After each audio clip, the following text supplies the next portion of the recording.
Le journal de ce mercredi 21 octobre 2020 avec les titres présentés par Arnaud Berry-Lalcerdaire. Bonsoir Arnaud. Bonsoir Royenne, bonsoir à tous. Dans l'actualité de cette fin de journée, faire un test rapide pour détecter la Covid-19, c'est possible. Des résultats en moins de 45 minutes. Des tests antigéniques qui devraient arriver bientôt dans le territoire. Reportage à suivre dans ce journal. On revient sur l'assassinat de Samuel Paty, ce professeur d'histoire-géographie assassiné vendredi dernier. Un drame qui nous amène à se poser une question quant à la formation des professeurs face à ce genre de situation. Élément de réponse dans quelques instants. Dans ce journal, une mauvaise nouvelle pour les consommateurs. Les loyers vont augmenter en Guyane. L'association Consommation Logement Cadre de Vie ne votera pas cette délibération et appelle à ce que les élus fassent de même lors des conseils d'administration des bailleurs sociaux. Et puis enfin, on parlera foot. Le PSG Academy arrive chez nous. Plusieurs représentants de la Paris Saint-Germain Academy étaient en Guyane ces derniers jours pour lancer cette école de football. Voici votre journal de 18h. Un journal de 18h également sur le Facebook Live de Radio Pays Guyane. Vous le disiez en titre, feu vert au test rapide pour détecter la Covid-19. Oui, il sera bientôt possible de savoir si vous êtes porteur du coronavirus en moins de 45 minutes grâce aux tests antigéniques qui vont être déployés. La Haute Autorité de Santé a donné un avis favorable pour leur utilisation, notamment ici en Guyane. Même inconvénient que le test PCR, vous n'échapperez pas à l'écouvillon dans le nez, le prix de la rapidité. Ces tests antigéniques devraient arriver bientôt dans les laboratoires de Guyane et les biologistes sont déjà prêts. Reportage Clément Buzalka. Dans le laboratoire du docteur Marc Lédy à Cayenne, bon nombre d'automates sont occupés à tenter de détecter le nouveau coronavirus sur des échantillons prélevés dans le nez des patients. Alors ici on fait tous les diagnostics en biologie moléculaire. Ce sont des dépistages qu'on a fait pour l'aéroport là, par exemple. Et aussi les dépistages que l'on fait sur le terrain lorsqu'on est appelé pour des collèges ou alors pour des administrations ou des entreprises où il y a des clusters. Problème parmi le personnel de ce laboratoire, nombreux sont mobilisés pour traiter les tests Covid-19. Pourtant, les tâches régulières, elles, sont toujours présentes et les laborantins sont surchargés. Alors pour eux, les tests antigéniques pourraient bien représenter une solution. Moins de charge de travail, peu de matériel, un nombre de tests plus important et surtout une méthode simplifiée à laquelle Oriane Délin, technicienne en laboratoire, a commencé à se former. On va donc du coup prélever de manière normale par le nez le patient et ensuite on va récupérer une certaine quantité, donc en général c'est pas grand chose, ça représente 2-3 gouttes qu'on va rajouter en fait sur le test bandelette et ce sera le même système. Pour faire simple, ces tests ressemblent à des tests de grossesse. 1 barre, pas de virus, 2 barres, vous êtes contaminé. Alors, pourquoi ne pas avoir accès à ces tests directement en pharmacie ? On est toujours sur l'analyse d'un virus qui est très contagieux et au final peut-être qu'il serait mieux quand même que cette analyse soit toujours faite au laboratoire pour que après la procédure pour prévenir le patient et mettre en place un système pour du coup isoler la personne sera faite du coup par une personne externe plutôt que le patient même qui ne pourrait pas forcément interpréter correctement le résultat. Un outil de plus pour la détection du virus, mais ces tests antigéniques ne sont pas la solution. Pour autant, un simple gain de temps et du soulagement pour les laboratoires. Voilà un reportage signé Clément Buzalka. Et on fait le point épidémiologique comme chaque jour. 27 cas déclarés positifs à la Covid-19 ce mercredi 21 octobre sur 382 tests réalisés. Alors dans le détail, 3 cas à Camopi, 8 sur l'île de Cayenne, 5 à Kourou, 2 à Mana, 5 à Maripasoula et 4 à Saint-Laurent-du-Maroni. Au total, on compte 10 295 cas positifs depuis le début de l'épidémie. Dans les détails des hospitalisations, 14 patients sont hospitalisés et 2 sont en réanimation. Et puis enfin, 69 personnes sont malheureusement décédées de la Covid-19, on le rappelle, en Guyane, depuis le début de l'épidémie. Et on s'intéresse aujourd'hui à la formation des enseignants. Un sujet largement abordé ces derniers jours à la suite de l'assassinat vendredi de ce professeur d'histoire-géographie dans les Yvelines. Alors comment former les enseignants pour qu'ils soient capables de réagir face à des élèves qui parfois n'acceptent pas les cours qui leur sont dispensés? On va écouter la réponse de Sonia Francius, la directrice de l'INSEP, l'Institut National Supérieur du Professorat et de l'Éducation de l'Académie de Guyane, qui était sur Radio Pays ce matin dans l'invité de 7h.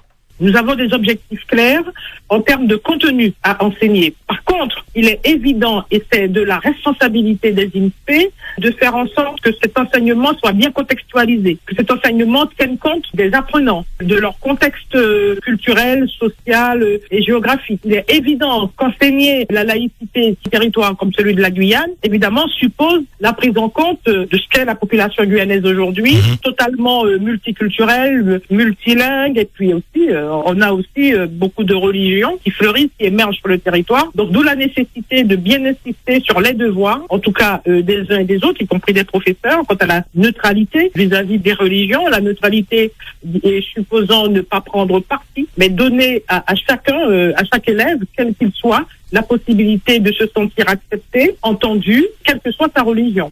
Sonia Francius, la directrice de l'INSEP, elle répondait à Victor Zamit. Et puis demain, l'invité de 7h sera Jean-Luc Lewest, le président de l'Union syndicale des opérateurs touristiques de Guyane.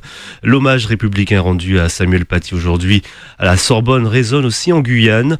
En ce moment, le préfet et le recteur président président un hommage local devant le rectorat auquel sont conviés élus, enseignants et parents d'élèves. L'évêque de Guyane confronté à son présumé agresseur au commissariat. Emmanuel Lafont, sur le départ à la retraite, a déposé plainte. Il dit avoir été pris à partie par un jeune homme de 28 ans qu'il hébergeait dans les locaux de l'évêché à Cayenne.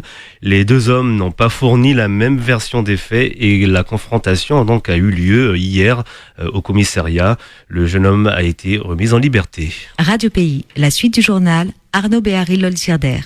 Dans le reste de l'actualité, un Guyanais âgé de 27 ans a été jugé lundi dans le cadre d'une comparution immédiate par le tribunal correctionnel d'Agen.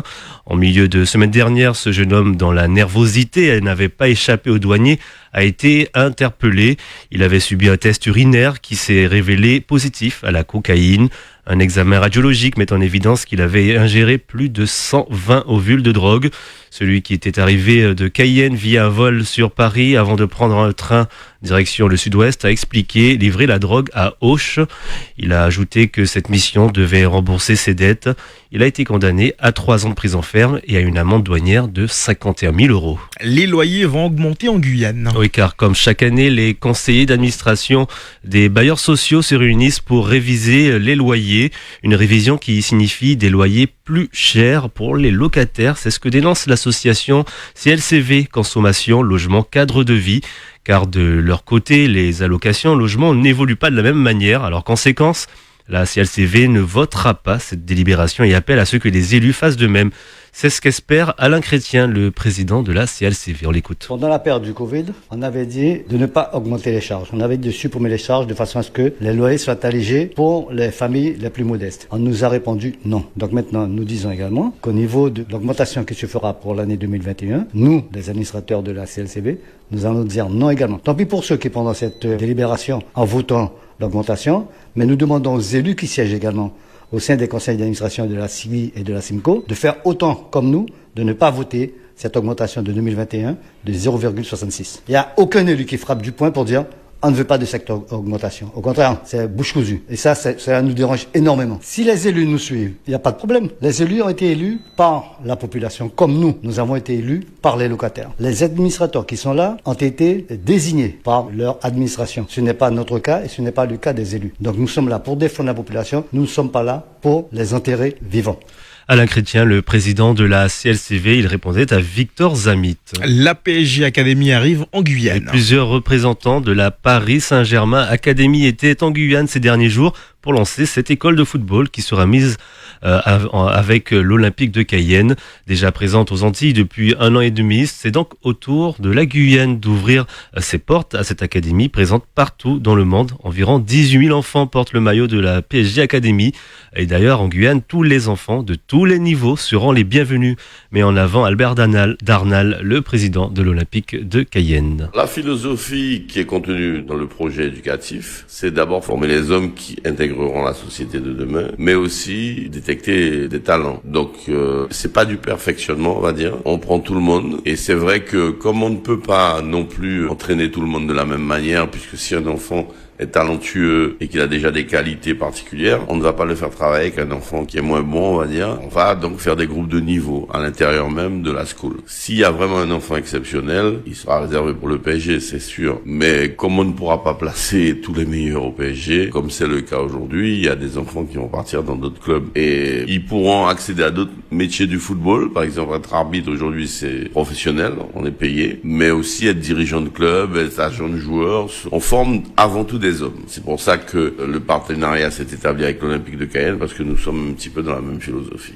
Albert Darnal, le président de l'Olympique de Cayenne, il répondait à José Blaisès. Nous apprenons la disparition de Lorraine Belrose. Oui, la scénariste, productrice et animatrice de radio et de télévision s'en est allée ce mardi 20 octobre à l'âge de 48 ans. Un visage qui aura marqué le paysage audiovisuel guyanais durant près de 20 ans.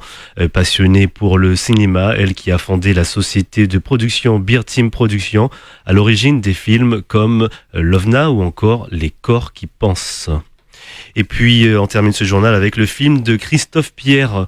Les origines poursuit sa carrière dans les festivals. L'an dernier, il avait obtenu le prix du jury au FIFAC. Le week-end dernier, il a décroché le prix de la catégorie Premier regard au festival Le Grand Bivouac, le festival de films documentaires et du livre qui se déroule à Albertville, en Savoie.